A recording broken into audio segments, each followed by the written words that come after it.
चला तर आज घेऊन आली आहे मी तुमच्यासाठी एक ट्रेंडिंग वाटाण्याच्या शेंगांची रेसिपी। पहिले आपण छान वाटाण्याच्या शेंगा धुवून घेऊया। नंतर एका कढईमध्ये त्या धुतलेल्या वाटाण्याच्या शेंगा टाकून त्यावर थोडं तेल आणि मीठ टाकून त्याला छान असं भाजून घेऊ। तेल थोडं कमीच टाका आणि मीठ तुमच्या चवीनुसार टाका। नंतर छान ते असं भाजून घ्या, परतवून घ्या आणि त्याला थोड्या वेळाने असं परतवत राहा आणि त्यावर थोडंसं झाकण ठेवून त्याला छान वाफवून सुद्धा घ्या, म्हणजे त्या वाफेनी पण थोडं शिजून निघतील। आणि हे 5 ते 10 मिनटं असं त्याला छान मंद आचेवर होऊ द्या।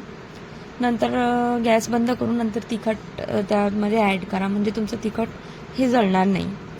ही रेसिपी थोडी ट्रेंडिंगला चालू होती म्हणून मी एक रिव्ह्यू देण्यासाठी ही ट्राय केली। तर यात मी तुम्हाला एक उत्तम रिव्ह्यू देईल की तुम्ही जेवढ्या कोवळ्या शेंगा निवडाल तेवढ्या त्या छान चविष्ट अशा लागतील।